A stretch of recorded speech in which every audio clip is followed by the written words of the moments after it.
Hello guys and gals, me Mudahar, and today we're talking about a massive achievement for mankind.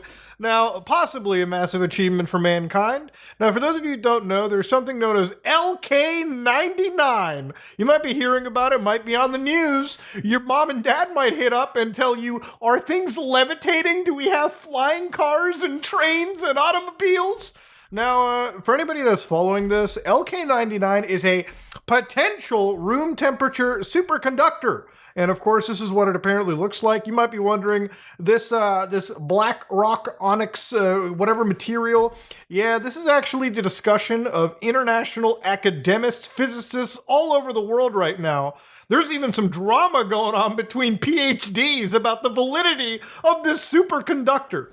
Now, this is a room temperature superconductor, which is a big deal. Now, I'm not a physicist or anything by that nature, but from what I do understand about superconductors is that typically the only ones we know of so far require some of the, I believe, the lowest temperatures possible to run. They're not meant to run in a room temperature setting. Obviously, we'll get to the applications later towards the end. So the first actual showcase of this was on the 22nd of July. The first room temperature ambient pressure superconductor by Sukbae Lee, Ji-hoon Kim, Young Won Kwon. Now these three individuals, and there were a couple other people too that didn't get credited immediately in this, posted a first-time research of the first room temperature ambient pressure superconductor. For the first time in the world, we succeeded in synthesizing the room temperature superconductor around 400 Kelvin, 127 degrees Celsius. Americans, you can convert that on your own time. Working at an ambient pressure with a modified lead apatite structure, the superconductivity of LK99 is proved with the critical temperature, zero resistivity, critical current, and critical magnetic field, and the Meissner effect. Now, the Meissner effect is pretty much known for a lot of superconductors. It's one of the defining properties, really. And what the Meissner effect is basically the ability to repel magnetic fields. So we're going to look at a video of it. They've actually provided, they've actually provided some evidence, as they claim, abilities to recreate this science, and of course, the figure of what it looks like. So that little project, that little image right there, that's apparently LK99, this room temperature superconductor.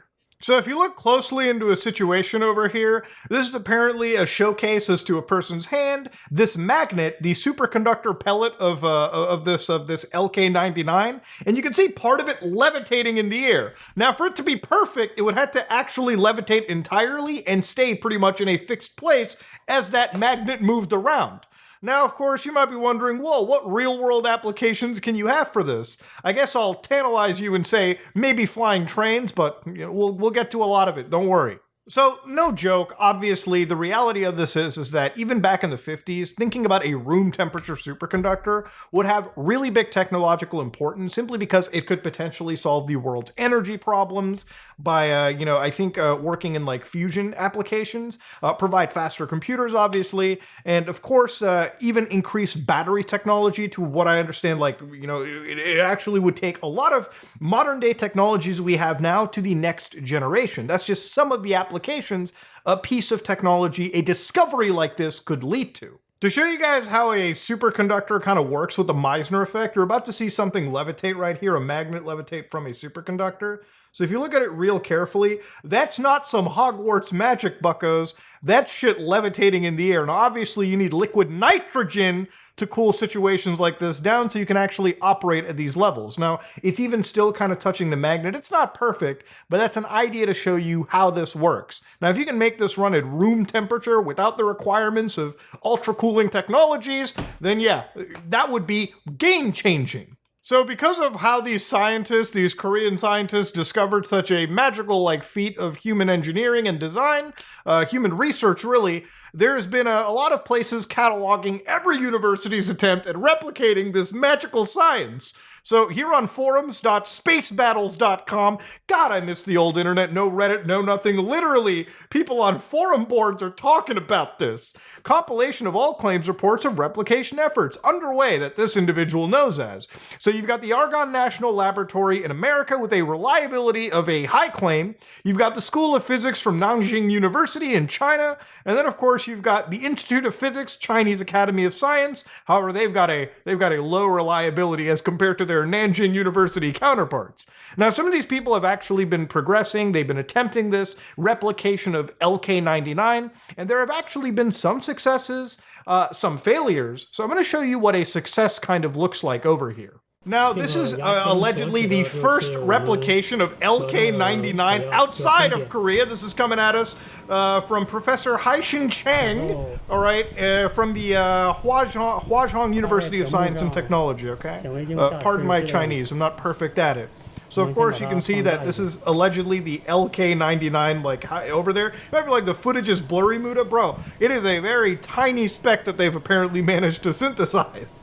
So you can see how, like, this one flake is moving around through a magnet, and the sample literally just keeps levitating. So they've shown how, like, two sides are apparently up there. This is, like, what they consider a partial success into this scenario. This is from, like, another Chinese lab over here, too. So, of course, they've got a magnet that they're putting underneath this microscope that's actually recording this sample.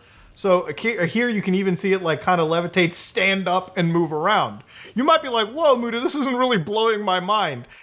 The fact that this is allegedly a room temperature semiconductor and the potential technological applications we may have are insane. Now, of course, some of the technological applications of superconductivity can involve faster digital circuits, microwave filters, railgun, coilgun magnets, and most importantly, things such as electric motors, for instance, too.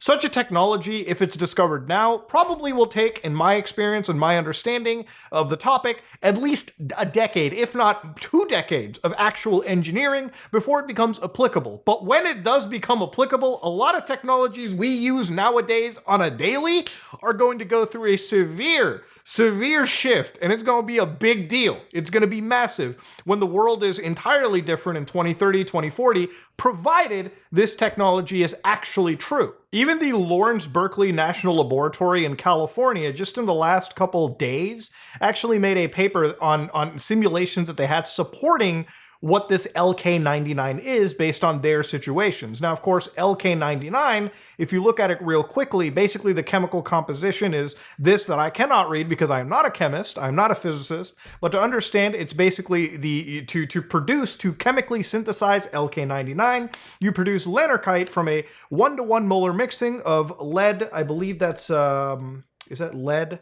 Monoxide? Yeah, lead monoxide, I think that's what it is, lead sulfate, and then you heat it 725 degrees Celsius, basically bake it for 24 hours, and effectively down the road you will get LK99. And that's what a lot of universities right now are trying to recreate. If they can produce this, science, if they can produce this material, again, I'm telling you, if we figure this out now, in the next 10 to 20 years, a lot of the technology we use will rapidly shift. Now, because of this, you've got other scientists who are putting this into the actual, mix. You've got people from all over the world, not just the US. You've got Russian scientists over here too, Russian catgirl scientists, who've been working on superconductivity and trying to prove this in their own way. Everyone is on a race to prove if this is true. And one of the interesting parts about this isn't just some country making a claim and then hiding the information to themselves. If anything, a lot of the researchers behind this publish this information, whether to secure a seat on the next big Nobel Peace Prize, but also to push this information out there and say, hey, listen, we proved LK99 is real. You guys try to recreate this. So you've got some of the smartest minds in China, the United States, Korea, Russia, India, Canada, working basically together, if not on their own, to produce this new room temperature superconductor, which again, can change the world, all right? This is actually pretty big. This is like literally witnessing the birth of the transistor live. Now, don't get me wrong, there's a lot of people that have some questions about this.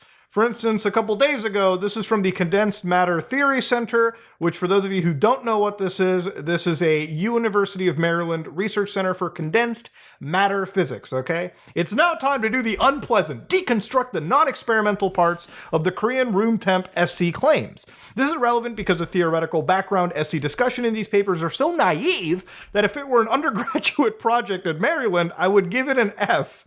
Ouch, man, god damn. First, strange sentences throughout both papers show that the authors know little to nothing about superconductivity.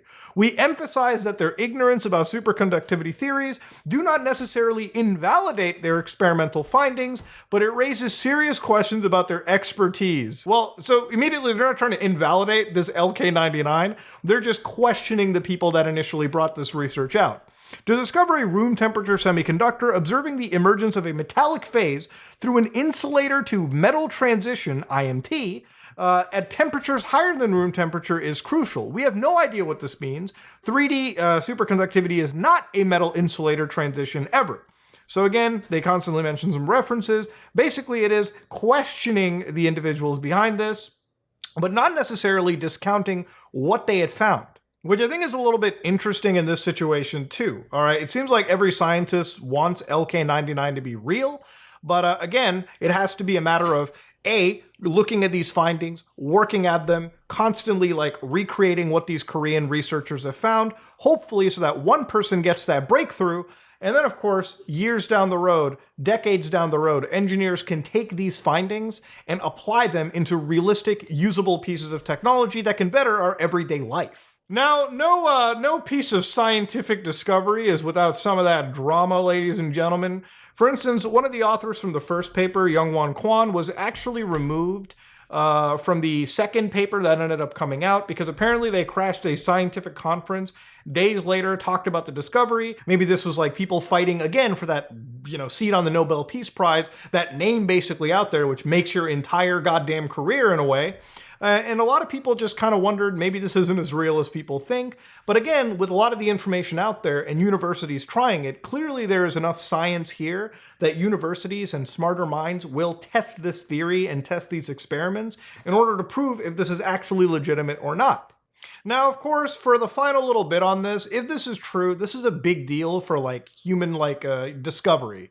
Because LK99, if it's really a room temperature superconductor, which again, it's an electrical conductor with zero resistance, again, that's what a superconductor is. If this can run at room temperature, you've got possible things like you can run a power cable that is infinitely long, from one side of the world to the other side of the world with, from what I understand, zero loss in delivery. Or for instance, MRI machines, which are currently really, really bulky because again, these things work in extreme environments. You may be able to have portable MRI scanners, which, people can use out on the fields or use in more applicable, or I guess you could say more tougher areas. And then basically deliver medical applications in places you may never have given before. And those are just some of the many things. So ladies and gentlemen, if LK99 turns out to be true, which I'm sure we'll find this out in the next couple weeks when a lot of these results are categorized and they're actually if they are real, we'll know it's real. And if it is real, congratulations, you lived through a big, massive breakthrough. Something that we've been trying to achieve for the last 60 years, okay? A real Oppenheimer moment, buccos. And if that happens in the next 10, 20 years, provided we don't nuke each other or the aliens don't come and vaporize us, we're gonna have some cool, fun new technology that we never thought of before. Levitating trains, better batteries, hell, better electric motors. The world is your oyster, ladies and gentlemen. This is me, Mudahar, and if you like what you saw, please like, comment, and subscribe. Dislike if you dislike it. I am out.